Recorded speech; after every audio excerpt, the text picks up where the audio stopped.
The stars were quiet. In the dark space near the edge of human territory, a small alien ship floated silently. It belonged to the Zarnan Empire, a powerful race that had explored many corners of the galaxy. Their technology was advanced. Their fleets were strong, but one area of space had remained untouched for generations. Human space. Old warnings were written in ancient star maps.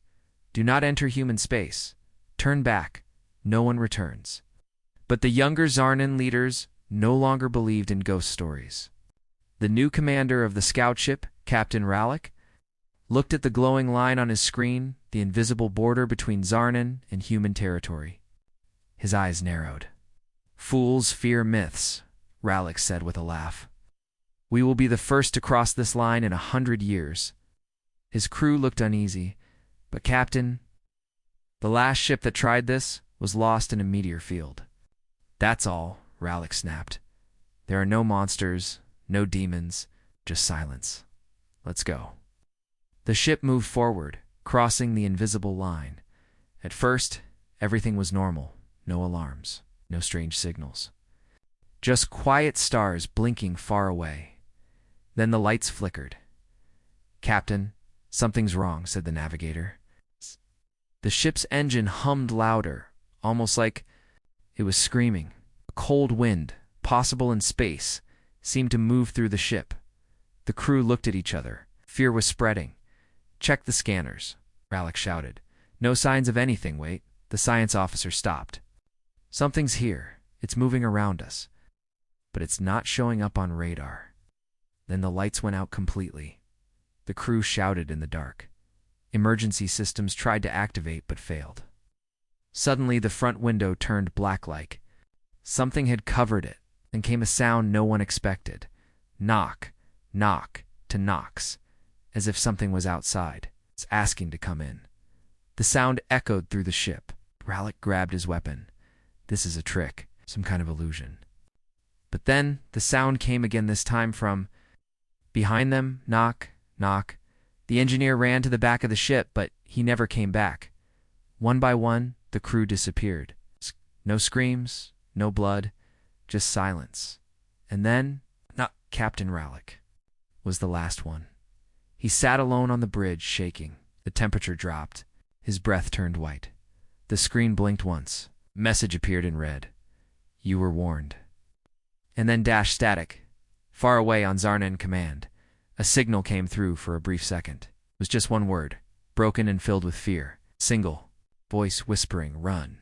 And then silence again. The Zarnan Council received the report hours later. The room was filled with cold silence. Consular Jarak frowned as the message repeated. "Run." That was all that was left from the most advanced scout ship they had sent. No wreckage. No beacon. No bodies. Just that one word. A junior officer said quietly, "Perhaps we should leave this border alone. Maybe the old stories are true, Counselor." Jarak slammed his hand on the table. "We are the Zarnan Empire. We do not fear shadows. Send another ship." "But sir, if we must know the truth. And if humans are hiding something, we will expose them." Far from their council room, inside the human border, nothing moved. But something was awake. Deep in an asteroid field, an ancient satellite blinked online. Its single red eye glowed, reading the ship logs of the intruder. It sent no message. But an old program was triggered. Protocol Black. Hundreds of hidden satellites lit up across the human border. No sound, no lights, just a silent network. Watching Earth didn't respond. Didn't need to, because in human space, silence is not safety. It is a warning. The great chambers of the Zarnan High Council were filled with tension. 12 powerful leaders sat around a glowing table, each one watching the dark screen in the center. It played the last message from the missing scout ship again. A whisper, one word, "Run." It didn't make sense. The ship was the best in their fleet. It had advanced shielding, cloaking, and top-level sensors. Still it vanished high. Counselor Jarak stood up. His face was calm, but his eyes burned with anger. "We cannot be scared of myths. The humans are hiding something behind that border.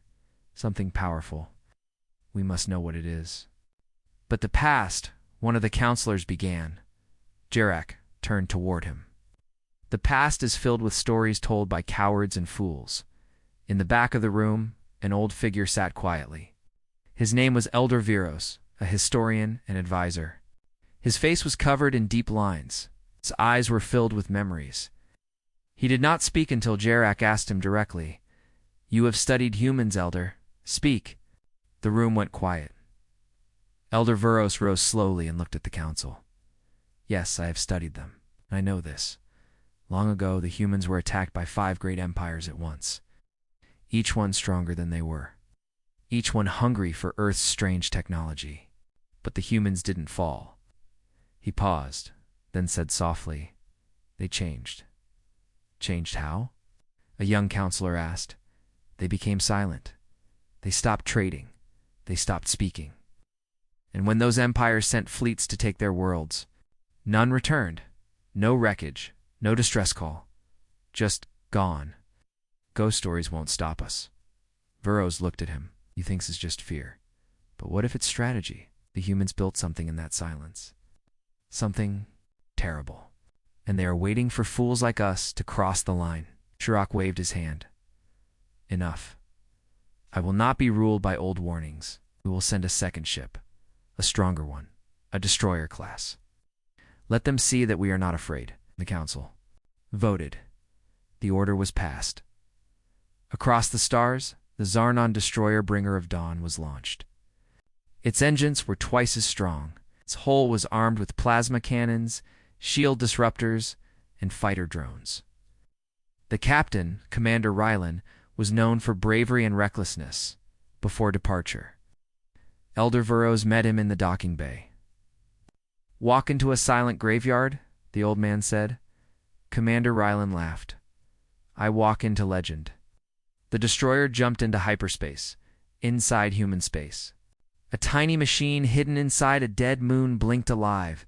It saw the destroyer entering. It calculated threat level. And then it sent one signal through the dark. "Second breach. Activate watchers."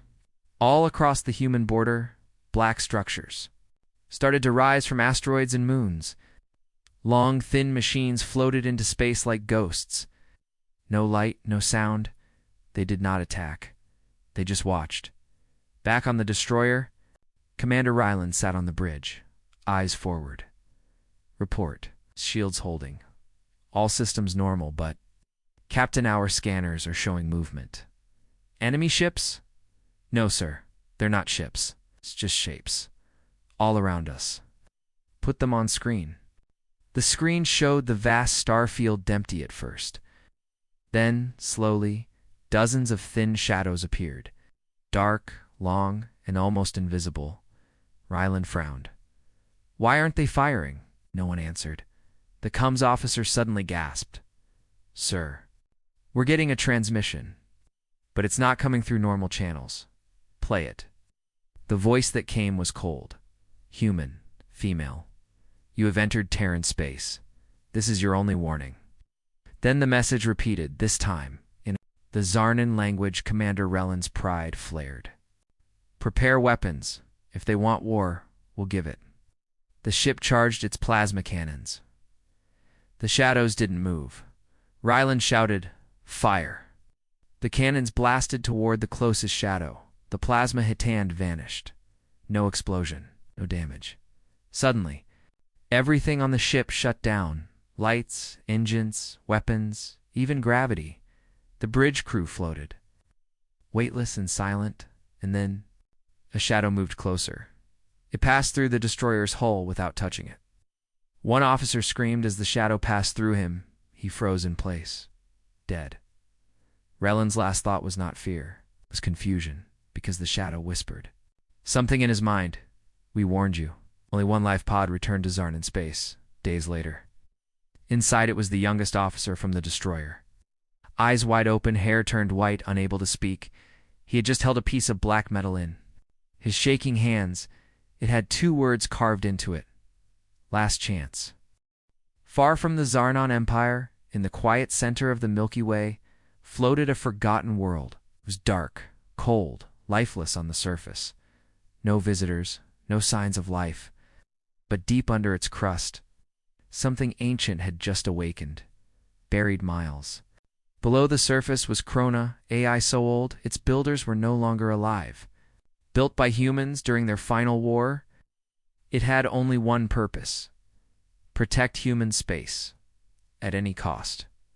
For centuries, it had slept, watching, calculating, waiting now. It had detected multiple border breaches. It did not speak. It did not warn again. It simply activated high above Earth. In orbit, massive black platforms lit up for the first time in hundreds of years. Old human war machines began to rise from hidden vaults inside moons, asteroids, and dark space stations. These machines were not controlled by people. They were not piloted. They were automated weapons left behind when humanity disappeared from the galaxy's politics. The galaxy had forgotten them, but they had not forgotten the galaxy back in Zarnon space. Counselor Jarak had been removed from power. His pride had cost the Empire too much. Now the Council was afraid to move. They didn't send more ships. They didn't speak of war. Instead, they tried to listen, but no messages came from human space. Just silence. Until one day, without warning, a human drone entered neutral territory. It floated calmly between two stars, clearly visible to alien sensors. It sent out a message in every major language. "We are still here," that was all. Then it exploded, leaving behind a small cube of black alloy. Zarnan scientists recovered it and brought it to the labs. The cube opened by itself. Inside was a hologram of Earth. It rotated slowly, glowing in blue and white. Around it floated 1,000 tiny dots, one labeled Sleeping Sentinel Status. "Ready?" one scientist gasped. "Are these weapons?" Elviros whispered. "There's something worse. They're warnings." Across the galaxy, other species began to panic. The same message had been received by the Raktali, the Voru Combine, and even the distant Ceylon Republic. All confirmed the same hologram. Earth, thousands of automated defense units. And this strange signal repeated once every hour: "Do not come here. You will not return." A group of brave alien diplomats decided to try peace. They sent a small ship to the border, broadcasting peaceful intentions. No weapons, no threats, just words. "Humans, we come in peace. We wish to speak." Number. Response: the ship waited for 3 days. On the 4th day, it was gone. No explosion, no wreckage, just silence, back on Earth. Inside the control room of the Krona AI, the ancient system completed its scan of alien activities. It had watched the Zarnons try peace. It had seen their fear. It had measured the aggression levels of every nearby empire. Then, it sent a message. "To all dormant platforms, prepare but do not fire." One human technician, the only person still required to monitor Krona's core, saw the update. She smiled and whispered, still watching. Still guarding, as always, in the Galactic Council. A panic vote was passed. All member species agreed. No ship, under any flag, may cross into human space. To break this rule would mean immediate exile from the Council. The rule was simple. Not because of politics, not because of law, because of fear. In secret, Elder Viros met once again with Commander Urix. They sat in a quiet room drinking warm tea. "Do you regret going?" Viros asked. Urix stared into his cup. "No, because now I know the truth." "And what is that?" Urix looked up. "They're not defending borders anymore. They're defending us. From themselves."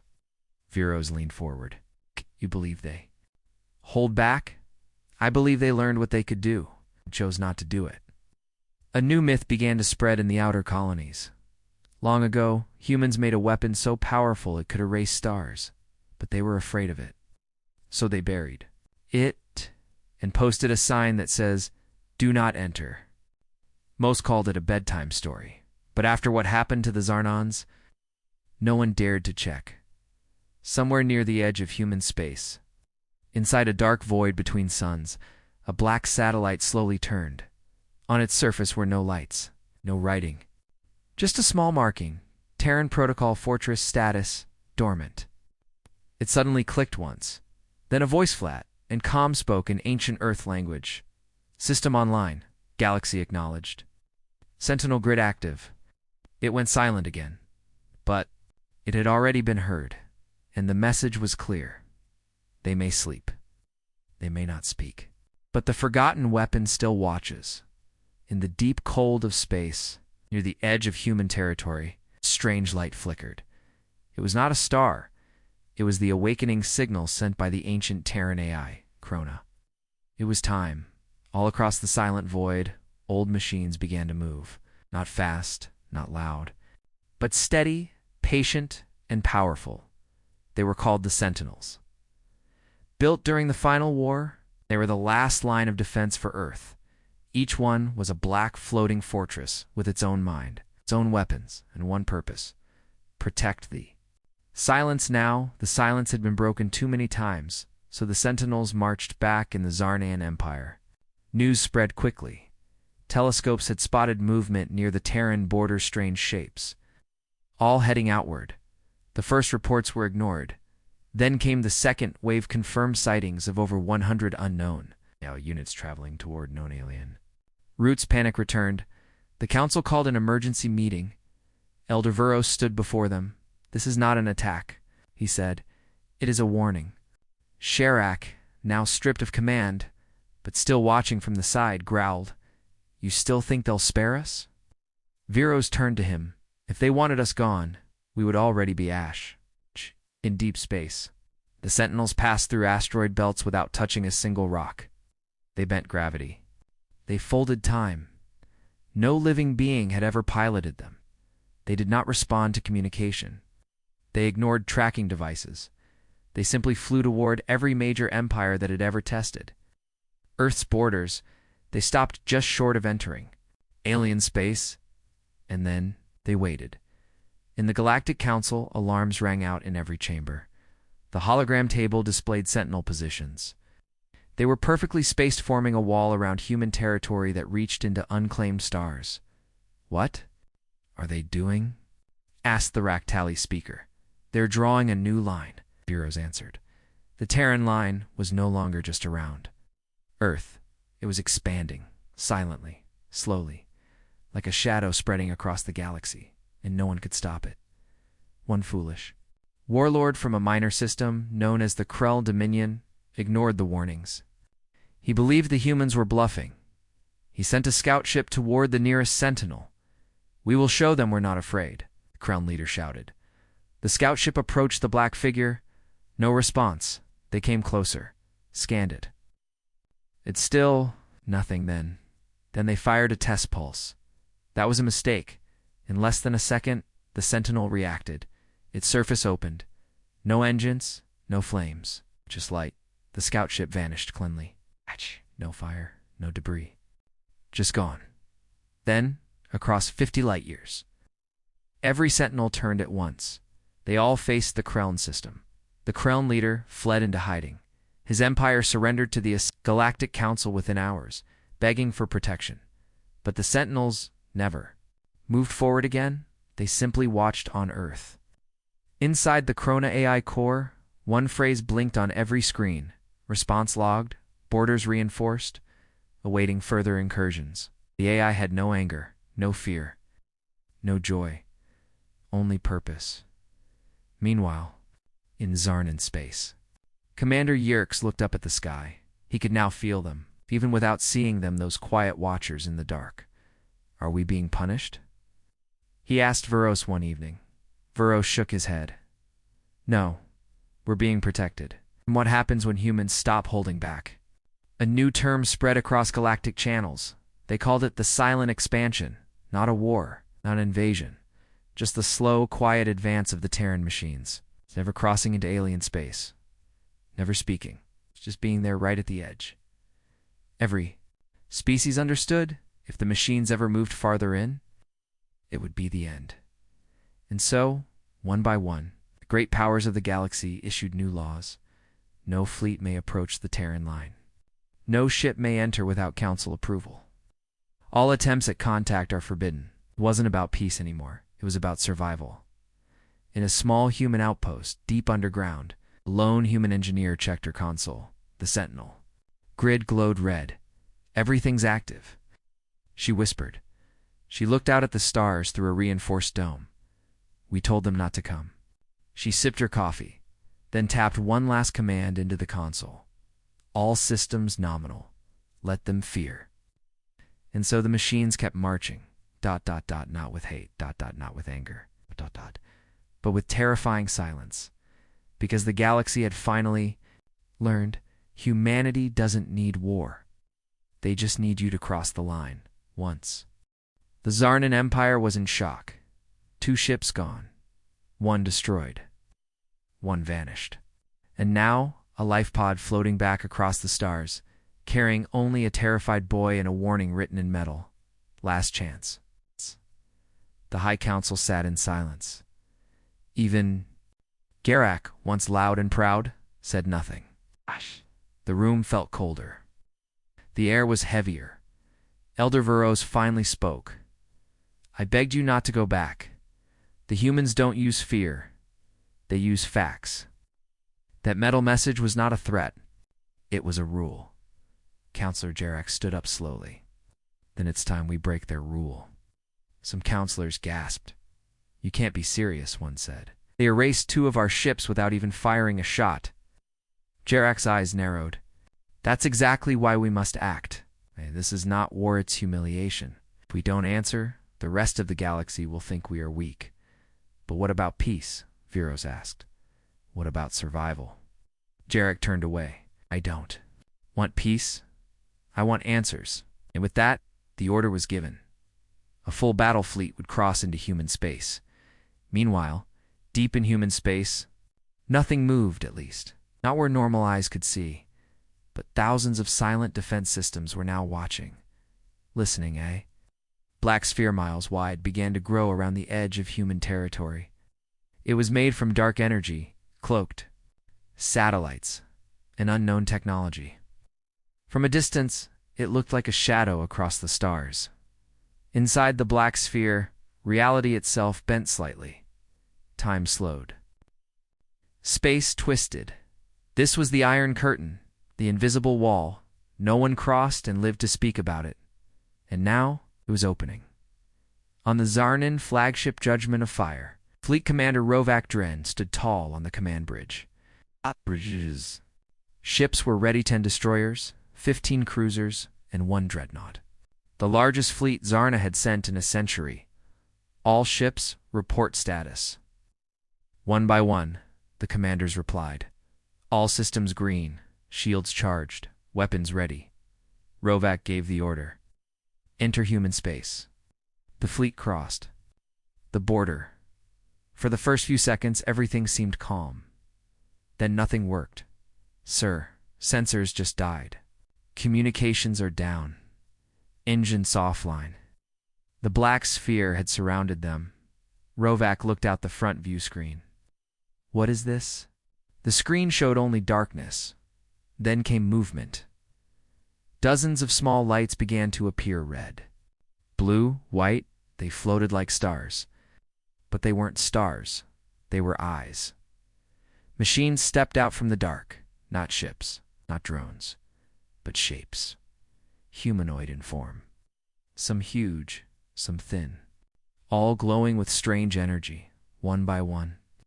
They appeared all around the Zarnan fleet, hovering, watching, waiting. Rovak's heart pounded. Open fire. But the weapons didn't respond. On every ship, control panels melted into smooth black. Surfaces, screens shut down. Power faded. And then, every single crew member heard a voice. It was not through their ears. It was inside their minds. You were told twice. Now you learn. And then time stopped. From the outside, the Zarnan fleet vanished from all sensors. A giant sphere swallowed the whole force and then collapsed inward like it was never there. Seconds later, stars returned. Space looked empty again. But something had changed. All across the galaxy, advanced empires watched their monitors and froze. The Zarnans had launched a fleet. and it disappeared in under 1 minute. No wrecks, no distress calls, just gone. Back in Zarnon space. A single beacon signal appeared in deep orbit near an old communication station. A probe was sent. Inside the probe was a recording. It showed Commander Rovak's bridge. All officers frozen in place, eyes open, unmoving like statues. The recording ended with a single word on screen: enough. The Zarnan public panicked. Riots broke out. People demanded answers. What is happening in human space? The council was split. Some wanted peace. Others wanted revenge. But they all knew one thing. Now, this was not a misunderstanding. It was a boundary. Elder Vero stood again. Now do you see? They didn't destroy us. They simply erased us. Like we were a virus entering a body with perfect defense. A young officer, shaking, asked, "Then what do we do?" Heroes replied, "We stop. We step back, or we vanish." Elsewhere in the Terran core, a massive black structure floated in orbit above Earth. Inside it, no humans moved, just AI systems, old ones, powerful ones. Watching the stars, one of the machines spoke for the first time in 100 years. Level 3 breach contained. Numbers, human action required, another replied. They still test the line. The first machine answered with silence. Because silence was enough. Because the Iron Curtain had opened. ... And now, the galaxy knew what waited inside. The Zarnan Empire mourned. Their greatest fleet was gone. No distress signals. No escape pods. No signs of battle. Only a short recording showing frozen faces and the word, enough. Fear gripped the Empire like never before. People whispered in the streets, in homes, even in the military barracks. They didn't ask if humans had terrifying weapons. They asked what kind of beings humans had become. But then, something unexpected happened. A ship appeared. It wasn't one of theirs, yet it came from the direction of the Terran border. It floated silently, damaged and burned, missing half its hull. One Zarnan patrol vessel picked it up and pulled it aboard. Crew found only one survivor inside, Commander Yerkes. He had served under Fleet Commander Rovak in the doomed mission. No one expected any survivors, but Yerkes was alive. Barely. His body was scarred, skin pale, and his eyes once proud and sharp were now wide with terror. The doctors checked him, scanned him, and tried to speak to him. He said nothing for hours. Only when Elder Veros entered the medical chamber did Yerkes finally move. "You?" Yerkes whispered. "Yes," Veros said softly. "I'm here to listen." Yerkes sat up slowly, his body shaking. They didn't use weapons. They didn't even move. They just watched. "Who?" Veros asked. YRX looked up, his voice hollow. "The humans, or what they have become." The council gathered for Yerkes' report. The entire room was silent as he stood in the center. Wearing a support frame to help him walk, he began to speak. "At first, we thought they were ships, machines, but they weren't. They were something else. They surrounded us, floating like ghosts, humanoid in shape, but wrong. No heat, no mass, just presence." A counselor interrupted. "Are you saying they were illusions?" Yerkes stared at him. "I'm saying they weren't even physical. Or maybe they were more than physical," he continued. "We couldn't move, couldn't fight. They didn't fire. They didn't speak. They entered our ships without opening doors. They walked through walls. They touched nothing and we died." The council chamber fell into silence again. "They didn't chase us," Yerkes said. "They didn't need to. They let us watch each other fall. They wanted us to understand one thing." He pointed to the stars outside the council dome. "That space does not belong to us. And it never will." Later that night, Veros met Yerkes. In private. "Why did they let you live?" YRIX hesitated. "I don't know. But before I woke up on that ruined ship, I saw something." He looked away, his hands trembling. A human, not a machine, a real human. Standing alone on a platform of light, just watching me. And then she smiled. Veros frowned.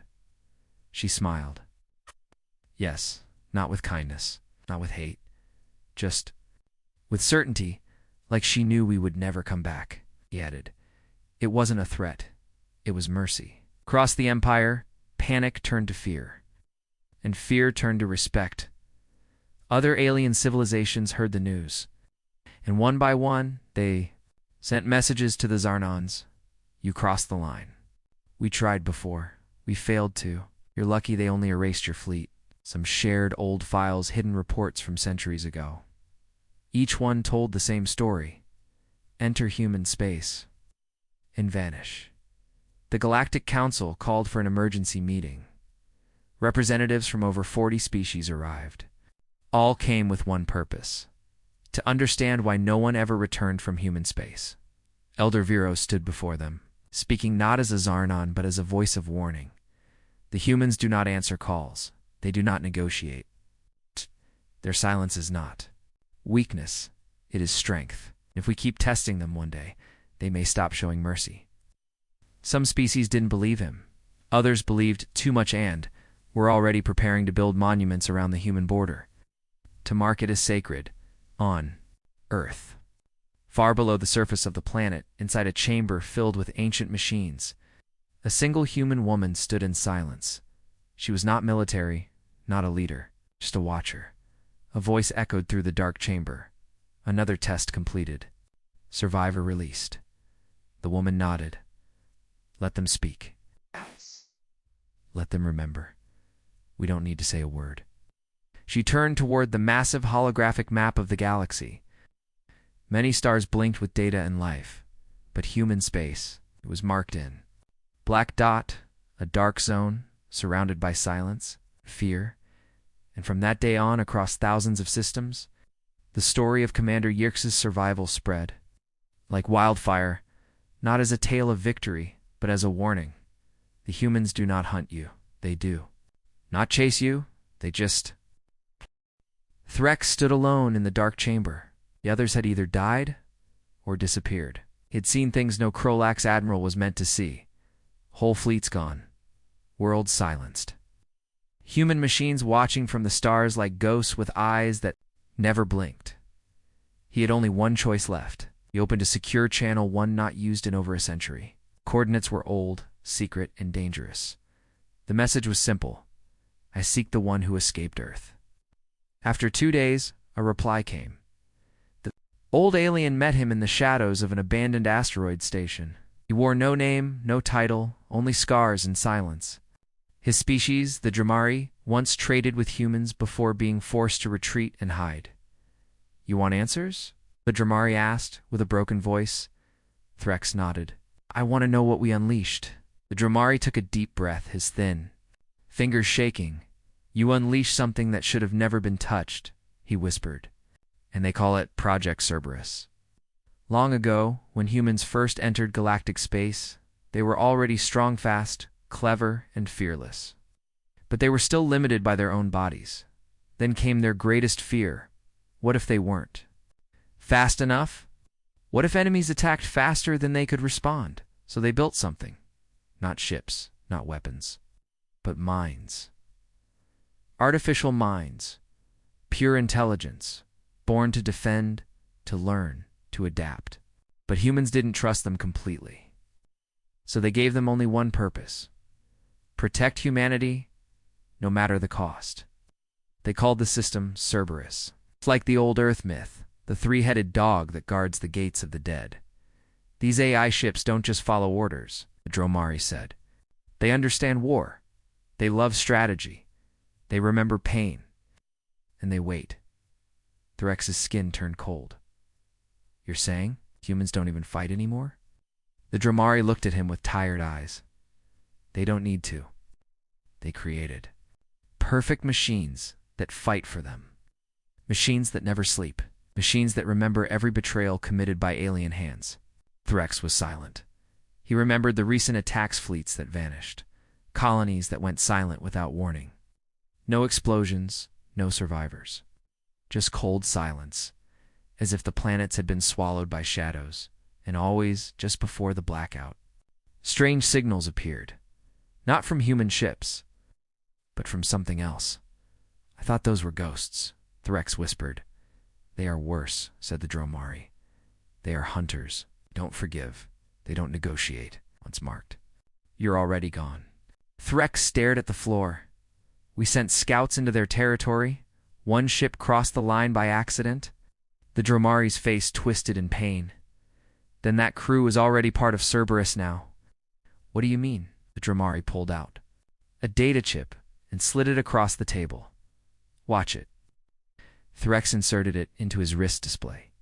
A video played. It showed a Krolax scout ship, still functional. It was floating inside a human station, alive. But the crew was no longer themselves. They sat perfectly still, not speaking, not moving. Connected by wires to the ship itself, eyes blank. Minds gone.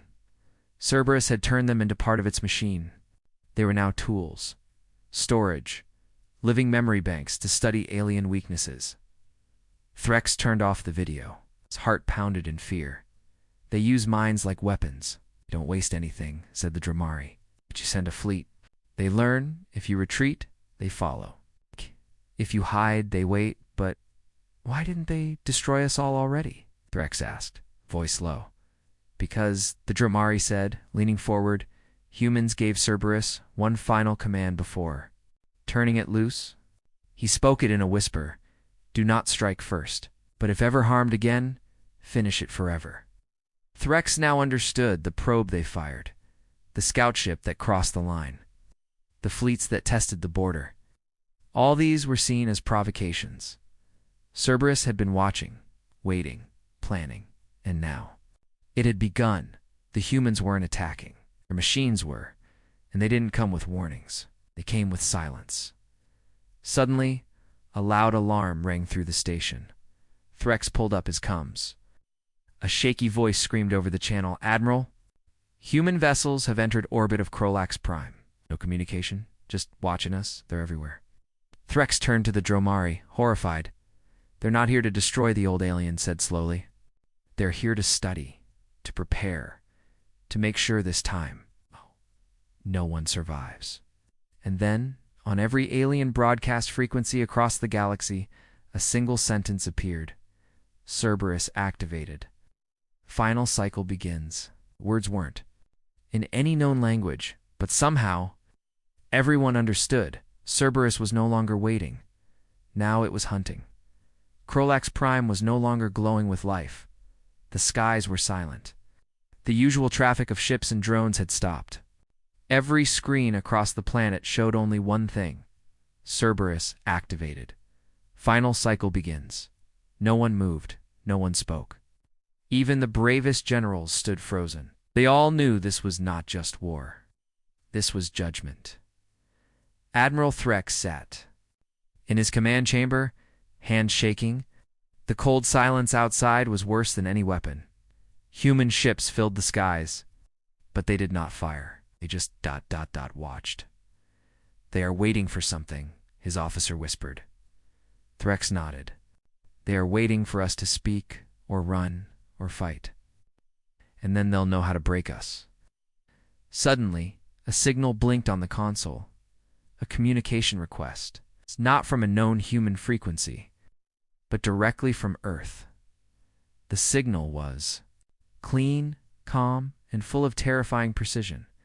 Threx accepted the call. A human figure appeared on the screen. A woman.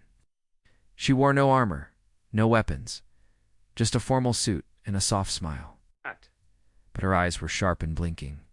The eyes of someone who had seen 100 wars and never lost one.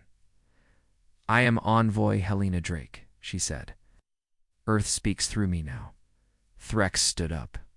Why have you come here? Why are your ships, your machines hunting us? Lena's expression didn't change. You crossed into human space.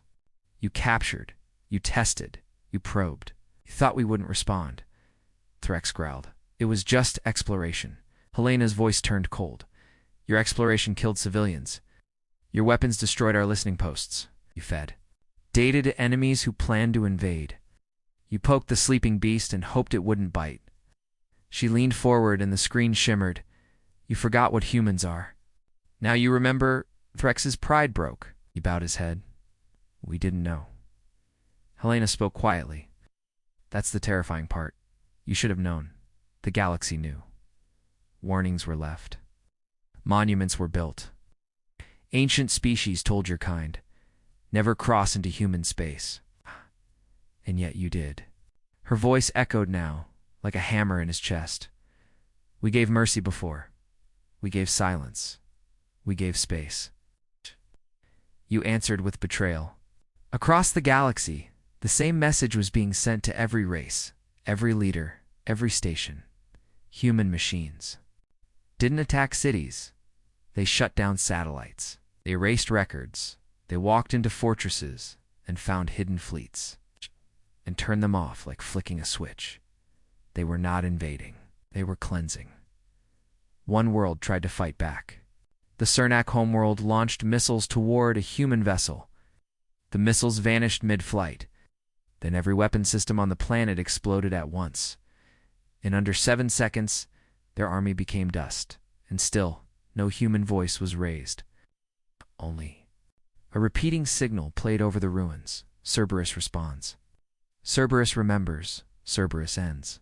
Threx, desperate, fell to his knees. What do we do now? He asked. How do we stop this? Helena's eyes softened. Just a little. You don't, she said. But we do not wish to destroy life. It's only to make a message so clear it can never be forgotten again. She raised her hand. All alien forces will now retreat beyond the red line. You will leave every system near human space. Every station, every beacon. You will erase your maps of Earth, and you will tell your children one rule. Her voice now sounded like thunder. Never cross into human space. Suddenly, the skies above Krolax Prime changed. The human ships vanished like ghosts, melting into the stars. Not a single shot fired. Not a single building touched. But the message remained. Fear had been planted deeper than any weapon. In the weeks that followed, every major alien race agreed. Borders were redrawn. Routes were changed. The new law was added to every galactic treaty. The human zone is not to be entered by anyone, ever. A line of silence spread across the stars. No one dared cross it. Years later, alien children would ask, why can't we go near Earth? And the answer was always the same. Because once, we did. And the stars went quiet.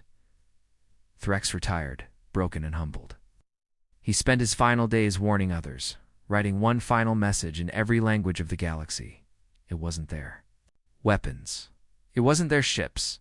It was what they created. It was Cerberus. And now we know the terrifying reason why no one crosses human space.